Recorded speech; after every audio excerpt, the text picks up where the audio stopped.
Olá, você que nos acompanha aqui no canal O Tempo. Nós separamos para você os melhores momentos de O Tempo News desta semana. Então, fique com a gente e saiba os principais fatos e análises que movimentaram a semana. É só continuar aqui.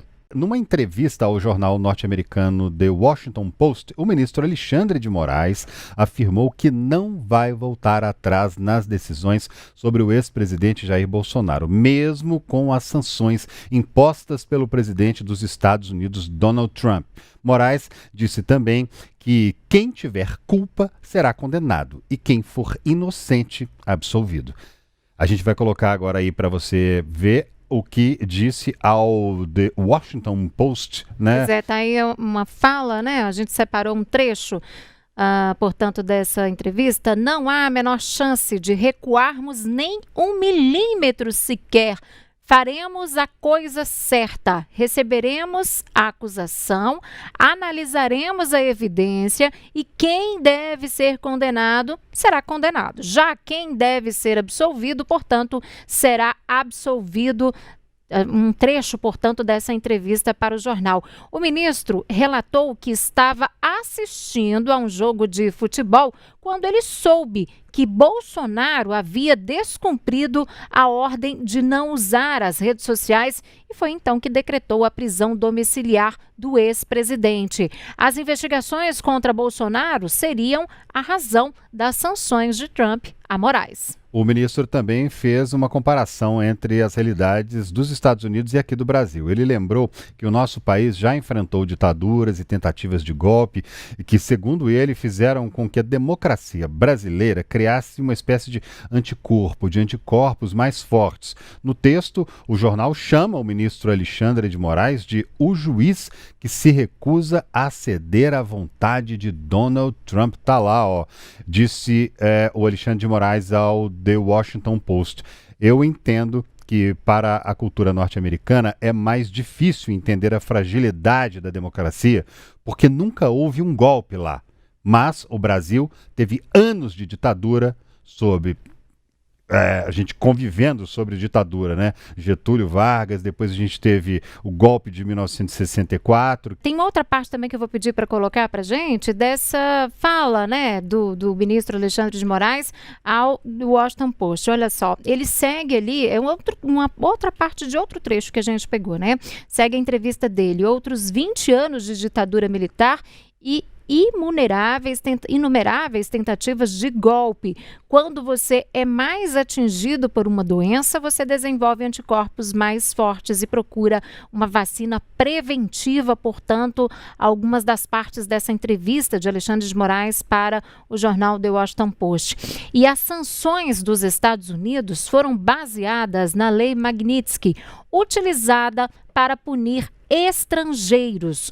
Com a decisão, bens de Moraes nos Estados Unidos foram bloqueados e ele ficou proibido de fazer negócios com empresas ou mesmo com cidadãos americanos. O ministro admitiu que a situação é desagradável, mas ele reafirmou que segue com admiração pela democracia norte-americana. Na entrevista, o jornal norte-americano ainda chamou Moraes de xerife da democracia e destacou decisões dele contra redes sociais como o X de Elon Musk. Né? Tá aí, ó. Olha, vou até aproveitar aqui para citar para vocês o que eu falei que é da história daquela frase famosa aqui, ó, a famosa frase, a democracia é o pior regime, é o pior dos regimes, excluindo todos os outros. A frase é atribuída ao ex-primeiro-ministro Winston Churchill, lá da Inglaterra. Essa frase é a dita e é ela que nós tentamos defender aqui o tempo inteiro. Luciane Landim está com a gente também aí em Brasília, né, Lu?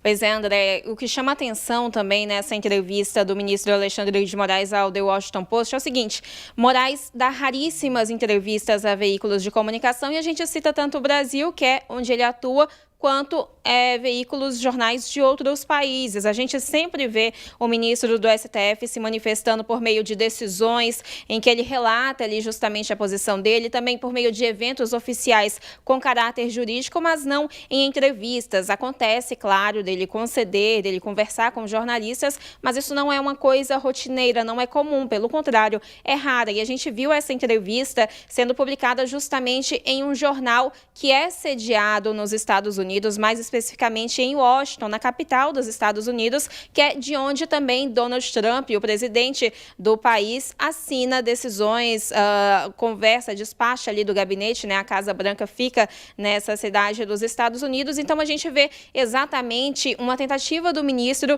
de conversar com quem está nos Estados Unidos, de mostrar o outro lado que ele defende, além do que é falado por Donald Trump aos apoiadores dele, especialmente sobre esse processo, essa ação penal da tentativa de golpe de Estado, que já tem data marcada para ser julgada, né? Esse julgamento que foi marcado pelo ministro Cristiano Zanin, que é presidente da primeira turma, para acontecer entre os dias 2 e 12 de setembro. A gente não sabe se a gente vai ter uma decisão já no dia 12 de setembro, porque, claro, algum ministro pode pedir vista, e esse pedido de vista, a gente usa esse termo técnico, né, mas para traduzir a um prazo em que algum ministro pede mais tempo para analisar o que está naquele processo. A gente vê isso acontecer na Justiça, vê acontecer no Congresso Nacional, só que a expectativa é de que isso tenha, sim, um desfecho ainda nesse ano, porque o prazo para vista é de 90 dias. Então, esse processo, se algum ministro pedir esse instrumento a mais, esse processo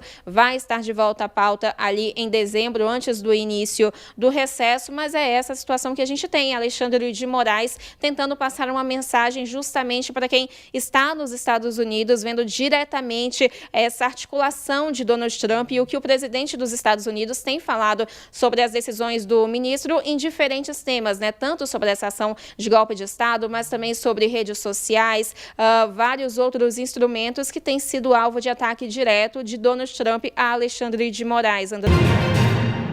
A decisão do ministro Flávio Dino de tentar blindar Alexandre de Moraes das sanções dos Estados Unidos gerou uma divisão dentro do Supremo Tribunal Federal. Ele usou uma ação relacionada ao rompimento da barragem de Mariana para determinar que qualquer ordem estrangeira seja homologada pelo STF antes de ter a validade no Brasil.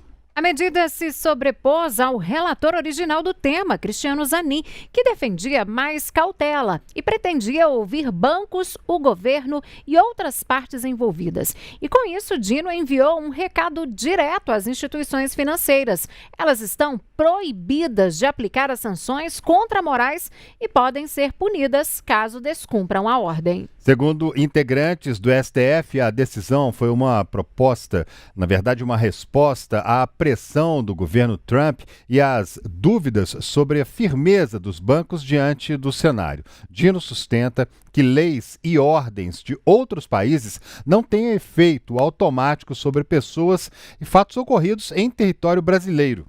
A posição dividiu o tribunal e deixou os bancos em uma situação delicada. De um lado, a determinação do Supremo, já do outro, o risco de represálias nos mercados internacionais se houver descumprimento da Lei Magnitsky. Especialistas avaliam que a decisão tem peso mais político do que jurídico, até porque poucas horas depois o Departamento de Estado dos Estados Unidos reforçou que nenhum tribunal estrangeiro pode anular as sanções norte-americanas e manteve as restrições a Alexandre de Moraes. Para o ministro Flávio Dino, porém, o recado é bem claro. O Brasil não pode se submeter a determinações unilaterais de outros países, sob pena de ferir a soberania nacional. Será que está certo? Quem vai responder para a gente é o advogado especialista em Direito e Negócios Internacionais, Paulo Henô. Muito boa noite e já agradeço pela sua presença aqui com a gente. Boa noite, André. É uma alegria estar aqui com vocês. Maravilha. Então, responde para a gente. Essa lei, como é que está, na opinião do senhor? Ela está valendo? Bom, o que não tem se dito sobre a Lei Magnitsky é que, assim como em qualquer país democrático, ela prescinde de um procedimento em contraditório, com ampla defesa, para ser aplicado.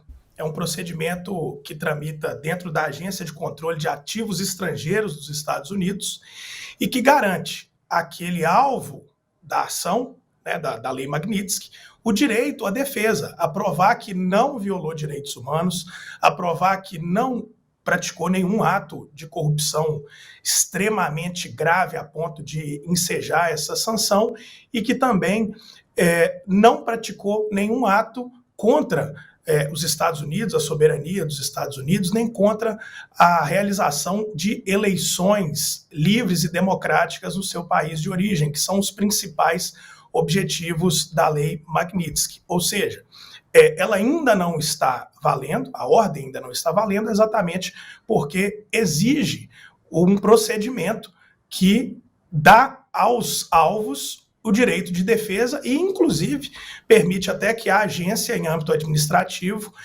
entenda que não seria aplicável a Lei Magnitsky àquele alvo, né, agora aí os ministros do Supremo Tribunal Federal e alguns políticos. Então, por isso que até então há esse ato entre o ato declarado do governo norte-americano e, de fato, a ausência de aplicabilidade até agora. Agora, Paulo, se teoricamente uma lei estrangeira não vale aqui em território brasileiro, por que os Estados Unidos continuam insistindo, portanto, em aplicar sanções contra autoridades brasileiras, hein? Síria, boa noite. É uma alegria estar aqui com você também. Obrigado por me receber no programa.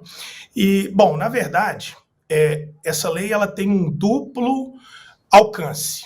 Tanto para a pessoa que vai ser sancionada, e aí ela é sancionada dentro dos Estados Unidos, ela vai ter seus bens nos Estados Unidos bloqueado, ela vai ter seu dinheiro que eventualmente está aplicado nos Estados Unidos bloqueado, congelado, mas também tem como alvo empresas, pessoas, serviços que são baseados nos Estados Unidos e que ficam proibidos de se relacionar com essa pessoa.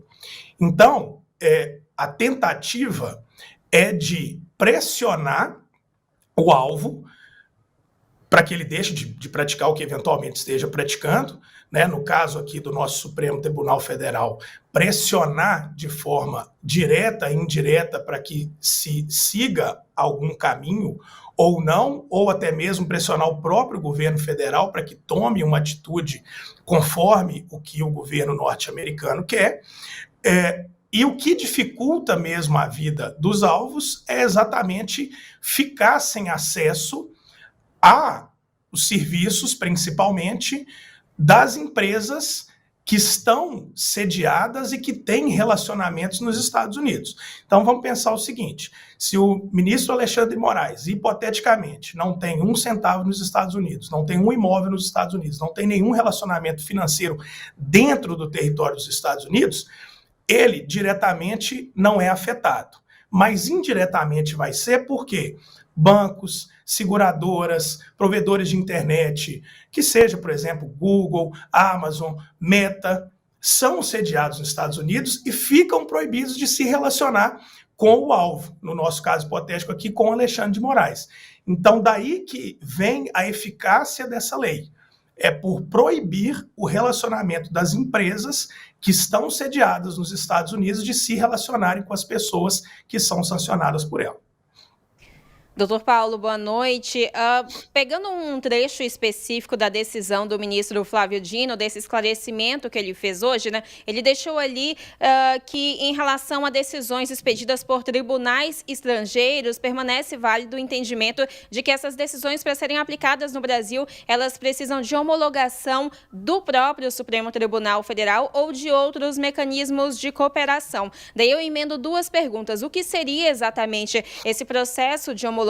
Por que ele é importante? Mais ainda, quais as chances de homologação de uma medida, por exemplo, pela Suprema Corte Brasileira, de uma medida semelhante a essa assinada pelo presidente dos Estados Unidos contra o ministro Alexandre de Moraes, tendo diretamente o integrante do STF atingido diretamente? Luciene, boa noite para você também. Uma alegria estar aqui conversando com vocês todos. E, bom, O que o Flávio Dino disse, ministro Flávio Dino disse na sua decisão, não é nenhuma inovação. Em todo país soberano, não há possibilidade de que uma lei ou um ato do Poder Executivo ou qualquer tipo de ato estatal interfira diretamente, produza efeitos diretamente em outro país.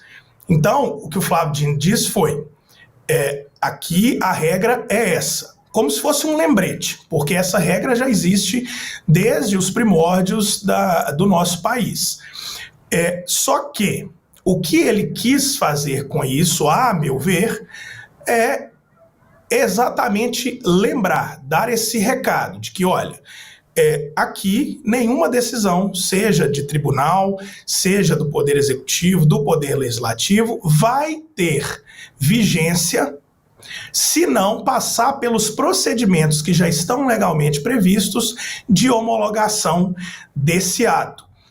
Mais ou menos, é como se fosse, para buscar um exemplo numa memória mais recente, o caso dos jogadores de futebol que são condenados em justiça estrangeira, mas para a pena deles valer no Brasil, esse processo judicial, essa sentença, essa decisão precisa ser reavaliada aqui no Brasil, segundo os nossos critérios, para que, enfim, então, esse condenado cumpra pena aqui no Brasil. Mas, relembro, realmente, talvez a lei não vá ser aplicada diretamente aqui no Brasil, mas vai afetar aquelas empresas, pessoas, os serviços que são prestados a partir dos Estados Unidos. A instalação da CPMI do INSS nesta semana traz uma derrota importante para o governo federal e para os presidentes do Senado, Davi Alcolumbre, e da Câmara dos Deputados, Hugo Mota. A presença forte da oposição conseguiu tanto a presidência quanto a relatoria da comissão. O senador Carlos Viana, do Podemos de Minas Gerais, foi eleito presidente com 17 votos, superando o candidato apoiado pelo governo, Omar Aziz. Na sequência, ele escolheu o deputado Alfredo Gaspar de Alagoas como relator, supostamente rompendo um acordo que havia sido costurado por Alcolumbre e também Mota. Esse resultado é considerado simbólico porque enfraquece a base governista e fragiliza os principais articuladores no Congresso. O Hugo Mota, em especial, sai desgastado, já que teve indicação derrotada e tem enfrentado dificuldades na condução das votações. Outro ponto relevante foi a falta de organização da base do governo.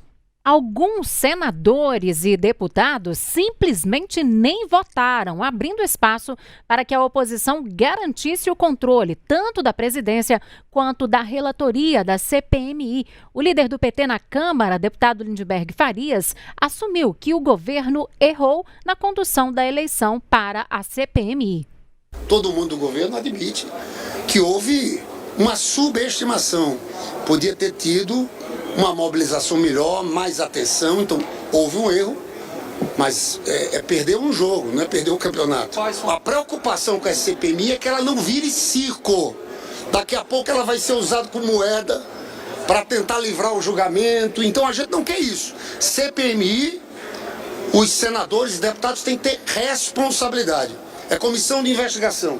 Investigação se faz com isenção, não com disputa política partidária.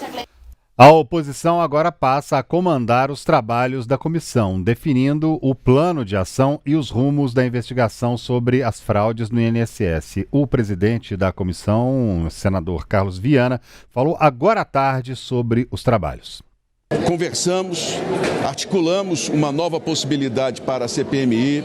Nesses últimos dias conversei com um por um dos representantes, percebi que todos eles tinham o desejo que a CPMI trouxesse respostas e ontem nós conseguimos o apoio necessário para a vitória. E colocamos a candidatura e hoje tivemos os 17 votos que garantem, quero dizer a vocês, quero dizer ao povo brasileiro, chega de escândalos debaixo do tapete. Chega de nós protegermos pessoas que deveriam estar na cadeia. Nós vamos convocar todos os personagens dessa trama contra o INSS, todos aqueles que já são conhecidos e novos que serão apontados ao longo das sessões. Daremos voz a todos para a defesa, daremos posição a todos os deputados e partidos, mas será um relatório técnico que tem o objetivo principal de descobrir quem são os responsáveis e apontar como nós, brasileiros, não permitiremos mais no futuro que a Previdência seja assaltada da forma como foi. Presidente, a intenção do senhor no trabalho, o senhor no comando, é ouvir também governos anteriores ou não só esse governo Minha ideia, conversando com o relator, nós vamos ouvir todos os ministros da Previdência recentes. Não há de se limitar a esse governo. Nós não estamos aqui para colocar o atual governo em qualquer situação ou o governo anterior. Nós estamos aqui para dar respostas à população brasileira. E os ministros da Previdência que passaram pelo Estado, eles deverão, naturalmente, prestar contas. Como essas associações conseguiram chegar até os salários dos aposentados, as pensões? Como que isso foi feito? O que foi feito para coibir e o que não foi feito? É hora de nós cobrarmos responsabilidades. Então, os ministros da Previdência serão convocados para darem aqui a sua palavra. Todos os personagens já conhecidos na investigação têm sido apontados pela imprensa. Nós vamos trazer aqui, digo com toda clareza, serão respeitados. Esse é um ponto que eu vou cobrar muito. Essa não será uma CPMI da bagunça, da questão ideológica, partidária. Será uma CPMI investigativa e a proposição do relatório, eu tenho conversado isso com o deputado Alfredo, é nós principalmente identificarmos culpados, mas nós propormos legislações que não permitam mais esse tipo de problema com a Previdência, esse tipo de assalto que foi a Previdência brasileira. Porque toda a CPMI, o princípio dela é a gente entender como esse dinheiro saiu sem fiscalização, para onde ele foi e como a gente pode impedir para que no futuro os aposentados e pensionistas não sejam roubados mais uma vez e o contribuinte, aquele que gera imposto, que paga imposto no Brasil, não ver o dinheiro que deveria ser usado em outras áreas para cobrir rombo de quem infelizmente roubou da Previdência brasileira. Para 71% dos brasileiros, o presidente dos Estados Unidos, Donald Trump, está errado quando impõe 50% de tarifa aos produtos brasileiros por acreditar que existe uma perseguição contra o ex-presidente Jair Bolsonaro. Já os que acreditam que ele está certo somam 21%. Aqueles que não sabem ou não responderam representam 8%. Os dados são da pesquisa Quest, que foi divulgada hoje. O levantamento ainda aponta que para 51% dos brasileiros, Trump age com interesses políticos ao decretar o tarifaço. Já 23% disseram que ele age em defesa dos interesses comerciais norte-americanos. 2% disseram que foi por motivos pessoais e 2% disseram ser outros motivos. Os que não responderam ou disseram não saber, não entender, somam aí 22%. A pesquisa detalha o número de brasileiros que sabem da carta de Trump anunciando a taxa de 50% a produtos brasileiros. Em julho, 66% sabiam da notícia. Agora são 84%. Outros 16% responderam que não sabiam. Antes eram 33%. Os que não responderam ou não sabiam responder não atingiram 1%. A maioria dos brasileiros culpa o deputado federal Eduardo Bolsonaro e o pai, o ex-presidente Jair Bolsonaro, pelo tarifaço de Trump. Vamos conferir os detalhes, portanto, deste levantamento que a gente traz aí para você. Eduardo Bolsonaro, que defende aí os interesses do Brasil ou o interesse dele e da família Bolsonaro. E aí 69% das pessoas que responderam esse levantamento, entendem, acreditam que ele defende os interesses próprios dele e da família Bolsonaro. Já 23% acreditam que é só os interesses do Brasil. E 8% das pessoas entrevistadas disseram não saber ou mesmo não quiseram responder. São dados, portanto, da pesquisa Quest divulgada hoje. O levantamento mostra também que 69% dos brasileiros consideram que o parlamentar defende interesses dele e da família Bolsonaro com uma atuação nos Estados Unidos, para onde se mudou em março. Se mudou, porque até agora não voltou, para 23%, ele defende os interesses do Brasil. Já 8% disseram não saber ou então não responderam. Os números são mais negativos para a família Bolsonaro quando abordado o tarifaço, com 31 pontos de desvantagem entre a avaliação negativa e a positiva, do que para Lula, que tem empate técnico entre os indicadores. 46% responderam que Lula age mal e 44% responderam que ele age bem. Bom, na arte que nós preparamos, a pesquisa mostra que a maioria da população acredita que Jair e Eduardo Bolsonaro agem mal em relação ao tarifaço. Portanto, ali primeiro, Lula, 44% acreditam que ele age bem, já 46% acreditam que ele age mal. Fernando Haddad, 31% acreditam que ele age bem, contra 43% que não acreditam aí que ele age bem, né? Jair Bolsonaro, 24% acreditam que ele age bem, contra 55% que entendem aí que ele age mal. Eduardo Bolsonaro, 24% das pessoas acreditam que ele age bem, contra 55% que entendem que ele age mal. Outro ponto destacado é a popularidade do presidente Lula. A aprovação cresceu pela segunda vez consecutiva e chegou a 46%, uma alta de 3 pontos percentuais, se comparar ao último levantamento que foi feito em julho. Na tela agora para a gente acompanhar. Vamos lá, você aprova ou desaprova o governo Lula? Desaprova 53%, antes 51%. Aprova 43% e agora 46%. Não sabe ou não respondeu, a gente tem em julho 3% e hoje 4%. A fonte Genial Quest que fez essa pesquisa para a gente ter uma noção como é que está a cabeça do brasileiro aí em relação à aprovação do governo Lula.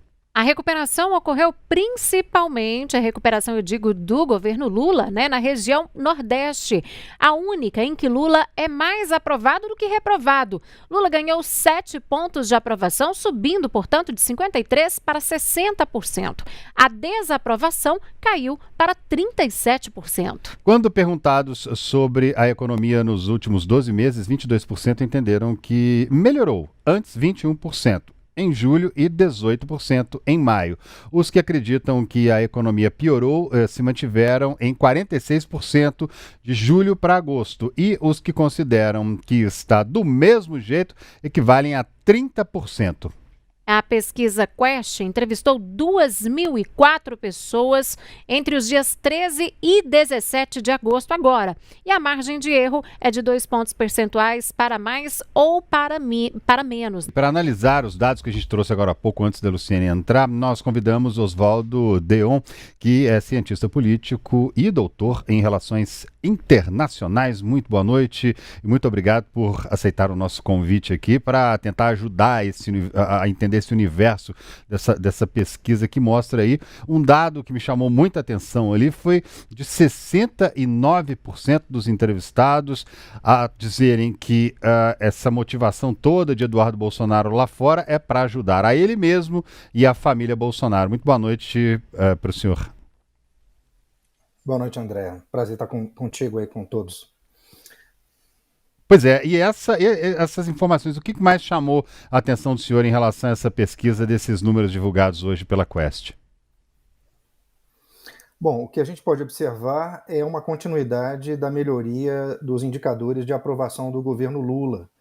E, por outro lado, alguma coisa que chama bastante atenção é também o aumento das pessoas, né, que acreditam que as motivações pelas quais se age dentro daquele campo que é de oposição ao governo Lula, tem a ver mais, no caso, né, da relação com os Estados Unidos, por benefício próprio e da família Bolsonaro.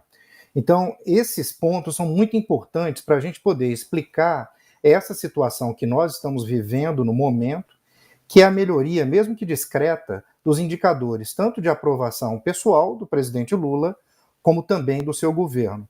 Progressivamente, o que a gente tem observado desde julho é que a população brasileira tem acreditado de que essas pressões que vêm do exterior para o Brasil, em especial dos Estados Unidos para o Brasil, tem a ver com uma espécie de crise do ponto de vista político interno, algo que esbarra nas questões ligadas à soberania e pressões de uma parcela da oposição brasileira, nesse caso da extrema-direita brasileira, da família Bolsonaro, que pressiona o sistema político, que pressiona o sistema judiciário, em especial o Supremo, no intuito de poder fazer com que ocorram mudanças no país.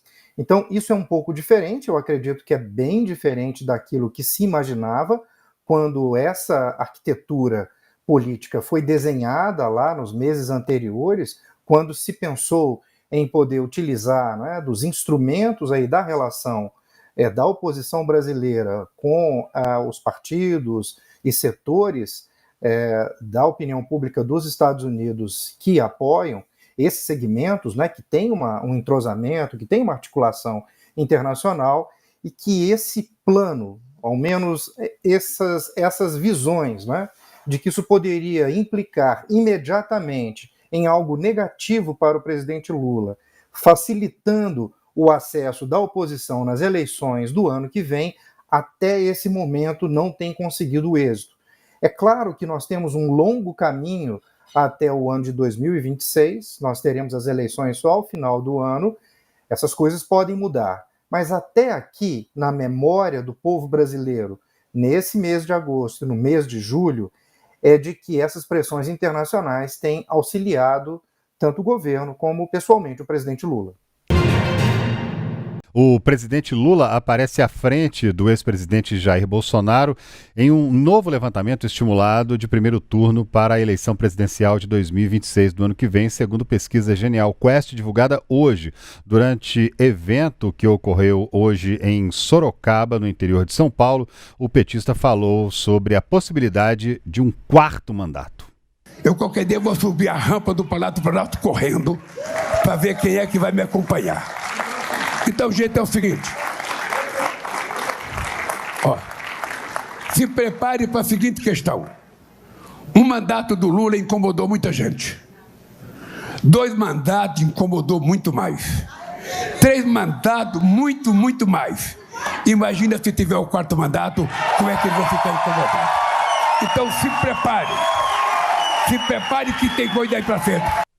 Lula tem 34% das intenções de voto contra 28% de Bolsonaro, que está em prisão domiciliar e inelegível até 2030, após condenações do TSE, Tribunal Superior Eleitoral. Em um cenário de candidaturas de Lula e Bolsonaro, Lula teria 34% e Jair Bolsonaro 28%. Ciro Gomes, do PDT, 8%. Ratinho Júnior, do PSD, 7%. Ronaldo Caiado, do União, 3%. Romeu Zema, do Novo, 3%. E indecisos, 4%. Já brancos, nulos, não vão votar, somam 13%. O levantamento ainda testou outros cenários com diferentes nomes no lugar de Bolsonaro. No caso de uma decisão com a Michele Bolsonaro, esposa dele, como candidata, Lula teria 35% e a ex-primeira-dama 21%. Ciro Gomes, 9%, Ratinho Júnior, 8%, Ronaldo Caiado e Romeu Zema estão neste cenário empatados em 4%, indecisos somam 5%, branco, nulos e aqueles que não vão votar somam 14%. Em uma outra possibilidade, com Tarcísio de Freitas como candidato, o presidente Lula teria 35% dos votos e Tarcísio de Freitas, do Republicanos, 17%. Já Ciro Gomes, 11%. Ronaldo Caiado, 6%. Romeu Zema, 4%. Indecisos, 16%. Branco, nulos, não vão votar, tem 21%. Em um cenário com Eduardo Bolsonaro, do PL, como candidato, Lula teria 34% das intenções de voto e Eduardo Bolsonaro 15%. Já Ciro Gomes e Ratinho Júnior empatariam em 10%. Ronaldo Caiado, 5%. Romeu Zema, 4%. Indecisos somam 6%. Brancos, nulos e pessoas que não vão votar chegam a 16%. Agora, em um último cenário, com Flávio Bolsonaro, Lula teria 35%. Flávio, 14%. Ciro Gomes, 10%. Ratinho Júnior, 9%. Ronaldo Caiado, 5%. Romeu Zema, 6%. Indecisos, 5%. Branco, nulos, não vão votar, 16%. Bom, já em um eventual segundo turno, a situação ficaria dessa forma que está aí na tela para você. 47% entre Lula e Jair Bolsonaro, 47% Lula, 35% Bolsonaro. Já no caso de Tarcísio de Freitas, Lula teria 43%, Tarcísio 35%, Quando Michele Bolsonaro entra no cenário, Lula tem 47%, Michele 34%. Quando a disputa é, no caso, com Ratinho Júnior, Lula tem 44%, Ratinho Júnior 34%. No caso de Eduardo Leite, Lula tem 46%, Eduardo Leite 30%. Em uma disputa com o governador mineiro Romeu Zema, Lula sai vitorioso com 47%, Zema fica com 32%. Quando o nome do Caiado é colocado ali nessa disputa, Lula sai à frente com 47%, Caiado com 31%. E com Flávio Bolsonaro, 48%, Lula sai vitorioso com essa porcentagem e Flávio Bolsonaro, no caso, teria 32%. A margem de erro da pesquisa é de 2 pontos percentuais, para mais ou para menos. O nível de confiança é de 95%. Foram entrevistadas 12.150 pessoas pela Quest presencialmente entre 13 e 17 deste mês de agosto. Bom, e para nos ajudar a entender e também analisar, né, o resultado dessa pesquisa, nós vamos conversar agora com o cientista político e professor Paulo Ramires. Boa noite, seja bem-vindo aqui ao Tempo News. E eu já começo perguntando para o senhor se você acredita que a queda da inflação dos alimentos pode, de certa forma, ser um dos pontos que contribuíram aí para esse resultado dessa pesquisa em todos os cenários, como a gente viu, favoreceu o presidente Lula. Primeiro, boa noite, uma honra fazer parte do programa. Claro que a queda dos alimentos contribui, mas ainda é uma queda muito baixa, né, que não afeta tanto os custos de vida, que já são elevados de boa parte da população. No entanto, eu diria que outros fatores contaram bastante. Entre eles, a queda do desemprego, mas não tanto quanto, por exemplo, os ataques que o Brasil tem sofrido com tarifaço. E também um desgaste das imagens da família Bolsonaro, que hoje articulam, junto ao governo Trump, os tarifaços que prejudicam trabalhadores, prejudicam empresários brasileiros, né? Então, eu diria que não foi tanto pela força do governo Lula, mas muito mais pelos fracassos, digamos assim, ou então desprezo da família Bolsonaro. O ministro do Supremo Tribunal Federal, Edson Fachin, acompanhou o relator Gilmar Mendes e votou pela condenação da deputada federal Carla Zambelli a 5 anos e 3 meses de prisão em regime semiaberto, além da perda do mandato pelos crimes de porte ilegal de arma de fogo e constrangimento ilegal. Faltam apenas os votos dos ministros Luiz Fux e Luiz Roberto Barroso para a conclusão do julgamento no Supremo Tribunal Federal, o que pode confirmar a condenação da deputada federal Carla Zambelli. Até o momento, 7 ministros votaram pela condenação de Zambelli, conforme o voto do relator Gilmar Mendes. A reação armada da deputada, mesmo alegando ter sido provocada, não encontra respaldo no Estado democrático de direito. Por outro lado, os ministros André Mendonça e Nunes Marques divergiram, né, votando contra a condenação por porte ilegal de arma e entendendo, né, que a punição adequada seria uma pena de 8 meses de detenção em regime aberto, apenas pelo crime de constrangimento ilegal. O plenário virtual, ele segue aberto, o plenário hoje, eu digo, até 23 horas e 50 minutos, né?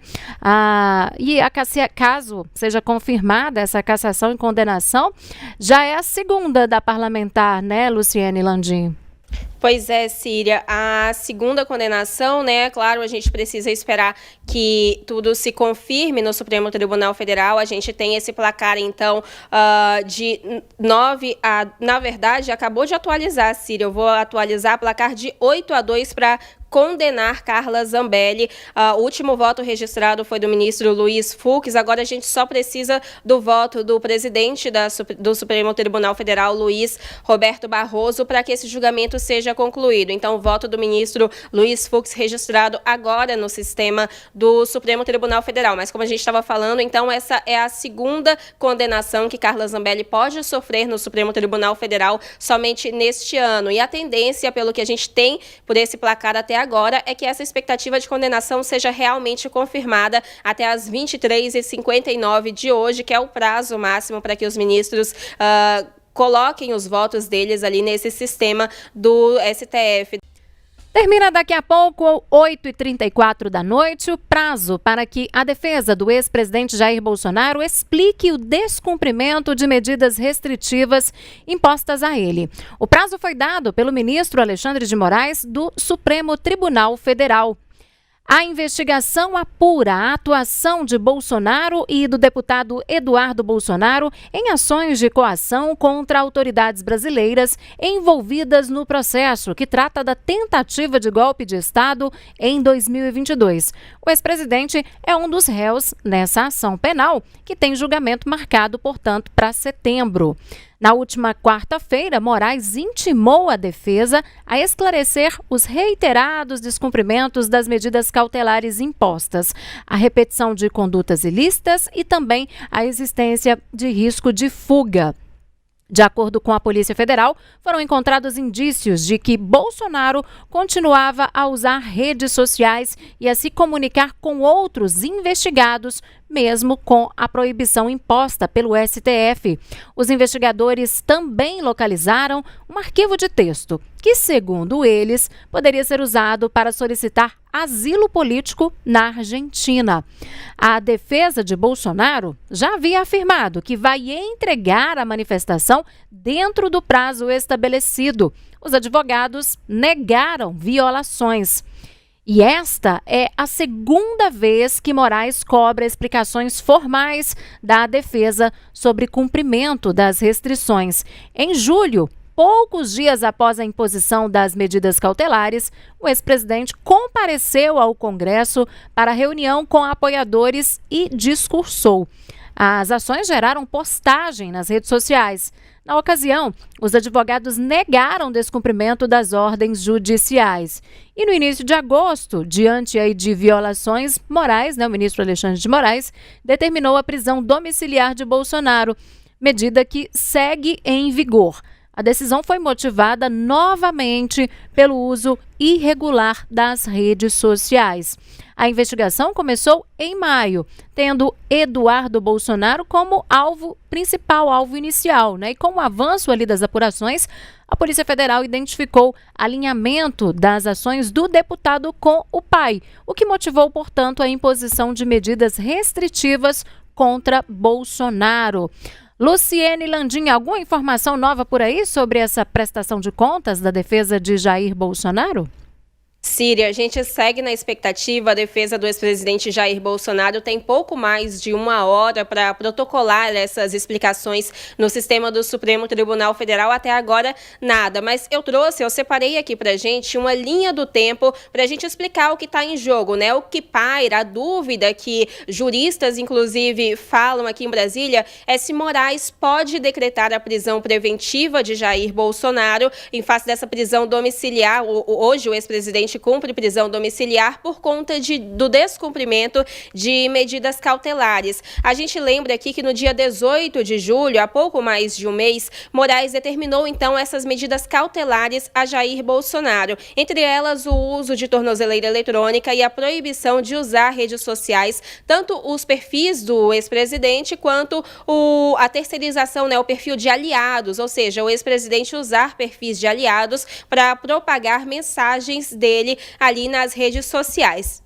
No dia 24 de julho, então, a gente teve uma segunda decisão do ministro Alexandre de Moraes, mantendo essas cautelares, mas ameaçando uma prisão preventiva se Bolsonaro descumprisse essas restrições. Isso porque dias antes o ex-presidente foi à Câmara dos Deputados aqui em Brasília e mostrou ali a tornozeleira eletrônica e um conteúdo que foi entendido pelo ministro como fabricado exatamente para ser usado nas redes de aliados. Depois, então, no dia 4 de agosto, Moraes determinou a prisão domiciliar de Jair Bolsonaro. Então, no dia 24 de julho, ele tinha ameaçado a prisão preventiva no caso de novo descumprimento, mas no dia 24 ele determinou a prisão domiciliar e não a preventiva. Para a gente falar a diferença, a preventiva é uma prisão em regime fechado. Na prisão, realmente, a domiciliar, Jair Bolsonaro cumpre em casa. Então, nesse dia 4 de agosto, foi decretada a prisão domiciliar, mas com ameaça de prisão preventiva em caso de novo descumprimento.